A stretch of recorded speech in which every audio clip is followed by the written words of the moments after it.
Explica pra gente de onde surgiu o capitalismo consciente, o que é o capitalismo consciente para os nossos seguidores.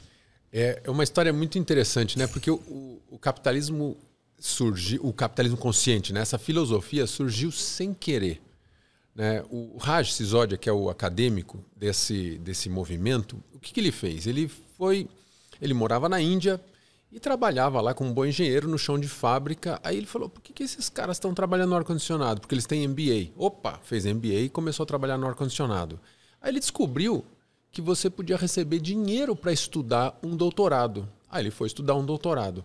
Aí ele aceitou o doutorado, passou, foi o único da turma dele que passou, os outros que deram a dica não passaram. Foi para os Estados Unidos e falou, bom, você pode estudar, fazer um doutorado em finanças ou em marketing. Ele falou, finanças, você tá louco, é muito chato, vou fazer em marketing. E aí ele começou a estudar a eficiência. Bom engenheiro vai estudar eficiência, né? Sim. Eficiência do marketing. Ele falou, o que os Estados Unidos, no início do século, gastavam em marketing e propaganda era igual ao PIB da Índia. Meu Deus. Ele falou, você tá louco, como é que esses caras... O que a gente produz na Índia com quase 1 bilhão de habitantes, os caras gastam só em marketing, só numa cláusula de despesa, né, ali. Uhum. E ele começou a estudar, e o professor dele falou, olha, ninguém quer saber do problema. Começa a estudar a solução. Aí ele falou, por que a gente faz marketing? A gente faz marketing para subir a reputação, subir o nível de atenção, então para as pessoas lembrarem da sua marca.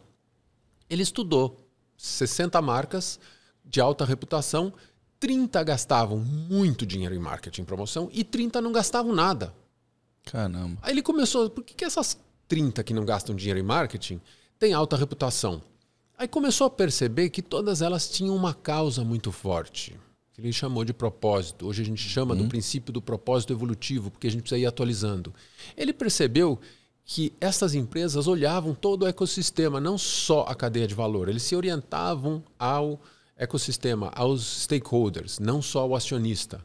Hoje a gente fala de interdependência de stakeholder, associando a biomimética, né? A natureza, tudo conectado. Ele percebeu que essas empresas tinham uma cultura muito forte. E a forma de se comportar a favor do propósito era muito visível. Então, o que você percebia, falou, cara, esses caras são diferentes, é uma tribo. A gente fala de cultura responsável, responsável pelo que você prega.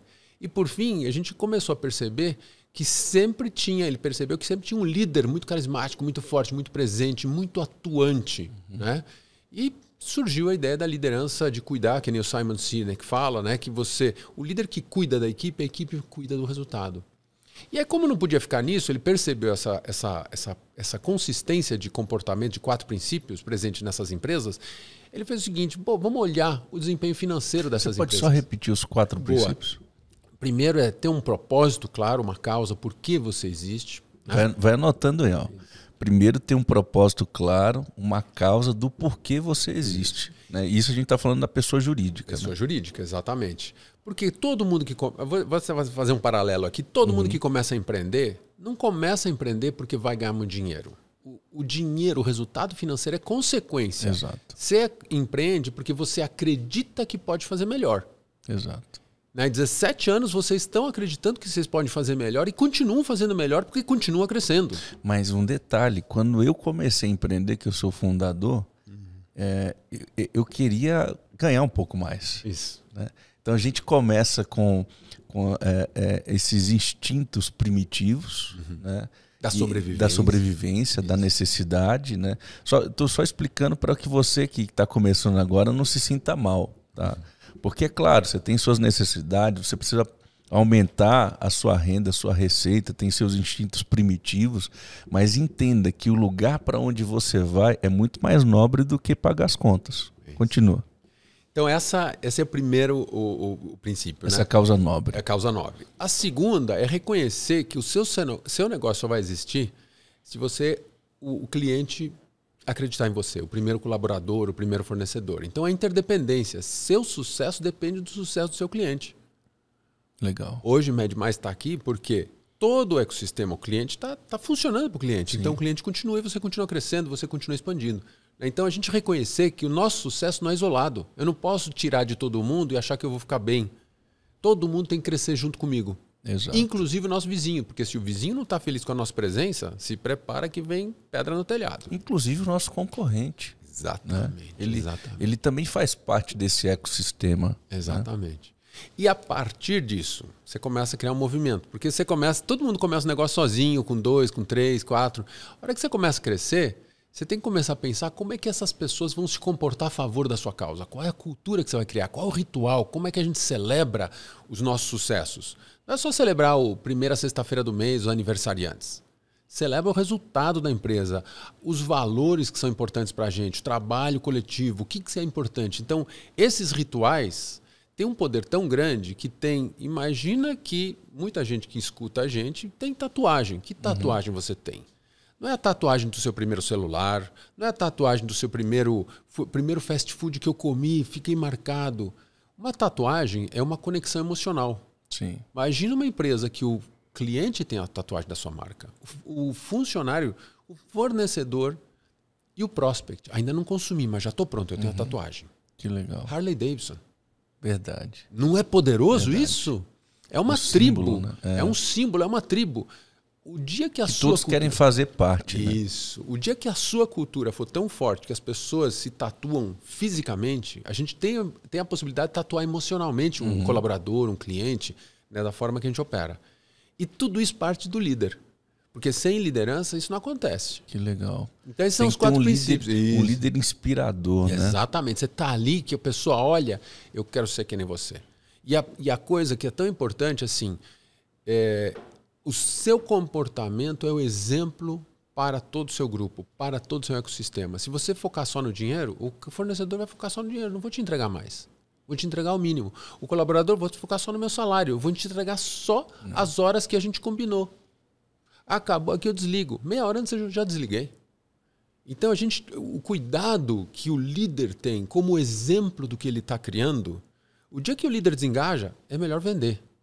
Porque você destrói todo o seu negócio antes que ele perca valor. Então, assim, você como líder que está empreendendo, você é o exemplo para o seu cliente, para o seu fornecedor, para o seu vizinho, para o seu futuro colaborador, para o colaborador de agora. Então seria correto se eu dissesse que a base do capitalismo consciente vem de uma liderança servidora?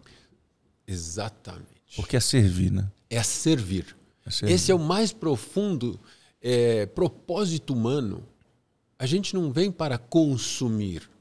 A gente vem para servir. Talvez a gente consuma até entender, que nem a lagarta, que consome capitalistamente tudo que está ao redor, depois se fecha e vira uma borboleta. Sim. E a borboleta poliniza. Sensacional. Não é isso? Visão fantástica. Então, talvez a gente tenha uma fase da gente que a gente precisa consumir para entender. Agora, o trabalho, essa conversa que a gente está tendo é para acelerar, diminuir o tempo de consumo e aumentar o tempo de polinização. Porque cada um tem um momento de entrar no seu casulo e pensar o que eu estou acumulando. Eu estou acumulando bens materiais que não vão para nenhum lugar? Ou eu estou acumulando impacto da minha presença? Eu estou acumulando transformação na vida dos outros? É o que você falou, a gente sair da ideia do recurso humano, teve uma evolução para capital humano. Então, o recurso humano era junto com os recursos materiais, recurso humano. Aí a sociedade percebeu, não, o recurso material está aqui embaixo. O capital humano e o capital econômico. Você já deu um salto. Não está na linha do capital humano. Tá. O humano está na primeira linha humano. É a liderança de servir. Se a gente não está aqui para servir o ser humano, o resto não funciona, o resto não serve. É limitado. E quando essa chavinha é modificada, eu digo pessoalmente, tá? Quando a gente conseguiu modificar dentro de todas as nossas estruturas, trazer essa expansão da consciência, houve uma transformação e o mercado passou a nos enxergar de uma forma diferenciada. Tanto que muitos concorrentes e até alguns stakeholders perguntavam qual que é o segredo. Né? Acho que essa é uma pergunta que talvez muitos dos teus clientes ou parceiros ou alunos devam ouvir. Qual que é o segredo? E isso me fez refletir e pensar E por muito tempo eu pensei a nossa cultura, e agora eu entendo que a cultura é parte do processo. Mas o segredo é essa consciência de compreender que nós estamos aqui para servir o cliente final, para servir o nosso cliente interno, para servir o fornecedor, para servir a comunidade a qual nós estamos implantados, né? E o papel do empreendedor nesse cenário todo, ele é transformador, porque a visão que eu tenho, sabe, Thomas, sobre o empreendedorismo é uma visão de participação ativa na sociedade, a fim de transformar a sociedade. Eu compreendo que o empreendedor, ele é um protagonista social de uma forma tão poderosa e muito mais participativa ou ativa ou poderosa que o próprio governo, né? Isso está nas nossas mãos. Esse poder de transformação da sociedade, por muito ele é terceirizado para o governo, para as entidades governamentais, mas quando você percebe que uma entidade governamental terceiriza algo que outrora era de poder dele e ele entrega para o empreendedor, como aquilo se transforma, cara. Aqui em Brasília, por exemplo, nós temos diversos parques, né? Inclusive, por curiosidade, o maior parque do mundo, parque urbano do mundo, é o Parque Sara Kubitschek, que fica aqui em Brasília. Maravilhoso o parque. Dentre todos esses parques, apenas um foi terceirizado, foi entregue para a iniciativa privada, né? Que é o Pontão. Cara, é o melhor parque do Distrito Federal. É o melhor parque. Não tem cobrança de entrada, as pessoas entram e tudo. A economia ali, com certeza, o capitalismo ocorre por conta dos bares e restaurantes, né? E boas lanchonetes e tudo. Mas é impressionante. Você entra naquele lugar, Thomas, parece que você está num país de primeiro mundo. Parece que você está nos Estados Unidos da América.